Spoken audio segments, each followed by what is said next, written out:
You know, some relationships just can't move forward. They keep going back to the past. Well, our heart can do the same too.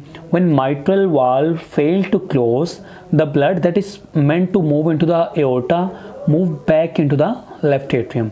So this is our today's topic, mitral regurgitation. Mitral regurgitation in impaired closure of mitral valve, mitral leaflet. The blood backflow from left ventricle to the left atrium means when this mitral valve is unable to close, blood that is meant to move into the aorta come back to the left atrium. So next, the pathophysiology. Mitral valve that is anterior and posterior leaflet. This is mitral valve, है ना? This is anterior and posterior, these are leaflets, and this is chordae tendineae. Commonly disruption of these, normally when these rupture or leaflet or the either chordae tendineae. So this is called primary mitral regurgitation. Regurgitation mean backflow, primary mean this is due to the leaflet or due to the chordae tendineae. But in case of disease process, that is less commonly, what diseases? Ischemic heart disease or dilated cardiomyopathy. In this case, when left ventricular function is lost, left ventricular dysfunction, then impaired mitral valve closure despite normal structure. So if there is dilated cardiomyopathy, mean the heart left ventricle is dilated like this, and this is left atrium. So normally the valve close, है ना, this close, but now the heart wall has dilated. So this structure overly dilated, so the blood that is meant to move into the aorta comes back. So the issue is not in the wall, the issue is dilatation. This is secondary mitral regurgitation. Now, pathophysiology of chronic mitral regurgitation. As in the last lecture, I have told you the same pathophysiology. If valvular dysfunction like mitral regurgitation, there is left ventricular volume overload. This causes left ventricular stretch and increased stroke volume via Frank-Starling method. And if chronic volume overload, there is eccentric hypertrophy. Stroke volume is maintained, but wall stress is increased, and there is overwhelming wall stress, left ventricular enlargement and contractile dysfunction, which ultimately lead to the decompensated heart failure. What he is saying that normally blood should move toward the aorta, but it is not moving toward the aorta, less moving toward the aorta, it is also coming back to the left atrium. So there is blood overload, volume overload here. It causes its stretch, and ultimately its contractile ability is lost, and this is called left ventricular dysfunction or decompensated heart failure. This is pathophysiology of mitral regurgitation, that is chronic. Now acute mitral regurgitation. It don't have no time to adapt. In chronic we have time, but in acute case, suppose there is this rupture and the blood is continuously that was going into the aorta is coming back, so it does not have time to cause eccentric hypertrophy, है ना? Then there is decompensated heart failure immediately happen. Now etiologies, what are the causes of mitral regurgitation? First, see it here. This is mitral annulus, this is mitral annulus, this is mitral leaflet, this is chordae tendineae, and this is papillary muscle. Okay, so if mitral annulus, if regurgitation is due to the mitral annulus, there could be the calcification, age-related calcification or left ventricular dilatation. So calcification mean here there is calcification, like in any cardiovascular disease. When there is calcification, it is unable to contract and its ability to open or close is lost. If in leaflet, the etiology, the cause may be rheumatic heart disease. In rheumatic heart disease, the antibodies produced that attack its own cardiomyocyte. It can also attack this leaflet, so leaflet is impaired, as well as in infective endocarditis and myxomatous degeneration. In case of chordae tendineae, this is tendon that attach papillary muscle to the leaflet. In rheumatic heart disease, infective endocarditis, and again myxomatous degeneration, in these diseases this could also be impaired. Now papillary muscle, it could rupture like in infarction or it is displaced, like in left ventricular ischemia or left ventricular dilatation.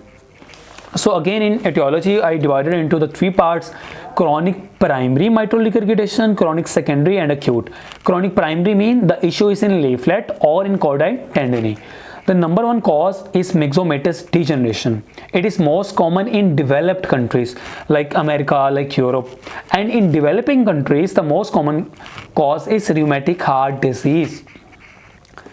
The third cause of chronic primary is infective endocarditis, or could be the fourth one is congenital defect in mitral valve.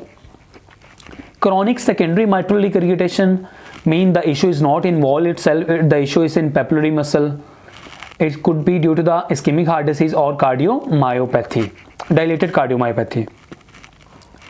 In case of acute mitral regurgitation, there would be papillary muscle rupture or chordate tendineae rupture. Mean acutely there is rupture and there would be decompensated heart failure symptoms.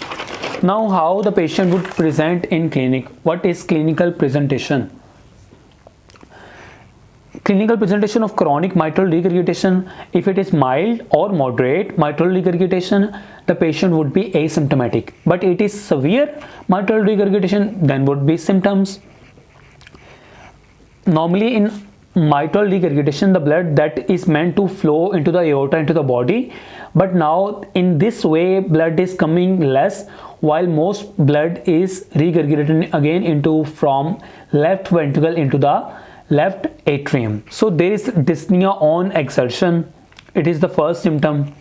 Orthopnea, paroxysmal nocturnal dyspnea, then rheumatic heart failure, then right heart failure. This cause JVD and left and lower extremity edema. All these are signs and symptom of first symptom would be of left heart failure, then would be right heart failure. Next symptom is atrial fibrillation, that is due to the atrial enlargement. As atria are working more, because there is volume overload in left ventricle, so there is hypertrophy of left atrium. This causes atrial fibrillation. In case of acute mitral regurgitation, symptoms are rapidly developing decompensated heart failure, all the symptom of heart failure, plus pulmonary edema. This is also a sign of heart failure, plus shock, mean rapidly developing decompensated heart failure plus shock. These are symptom of acute mitral regurgitation. In shock, there would be less blood pressure, tachypnea, etc. On physical examination, you will find the hollow systolic murmur when you auscultate on apex more in chronic mitral regurgitation. In chronic mitral regurgitation, when you auscultate on apex, then you will find the hollow systolic murmur. S1 is soft. Why? S1 happens when mitral and tricuspid valve close, but now the closure is not complete. Why? Because mitral valve are not closing, so S1 is relatively soft. There could be S3. Why? Because left ventricular volume overload. Laterally placed point of maximal impulse. The maximal impulse is normally found on mid-clavicular on 5th intercostal space. If there is chronic, there would be eccentric hypertrophy, the left ventricle will be dilated, and the point of maximal impulse will move towards the lateral. On ECG, left atrial enlargement, and there could maybe pulmonary edema. On chest X-ray, you will find enlarged atria or enlarged ventricle, left ventricle. So how will you make diagnosis? The confirmation of diagnosis would be on the basis of history plus physical examination, all this plus transthoracic echocardiography. You will insert the probe into the esophagus, that will collect the details. On transthoracic echocardiography, you will find regurgitation jet from left ventricle into the left atrium, that is more than 50%, mean more than 50% blood is coming into the left atrium and less blood is going to the aorta. So how will you manage the patient? It's management. Now chronic mitral regurgitation management is divided into chronic primary and chronic secondary mitral regurgitation. In primary, there would be mitral valve replacement or repair. If this valve is impaired, you have to replace it or repair it. But he's saying that repairing is more better than replacement. Why? Because when you replace a valve, the prosthetic valve is more prone to the certain bacteria like staph epidermidis. So there are more chances of complication in case of replacement. That's why repair is preferred over replacement.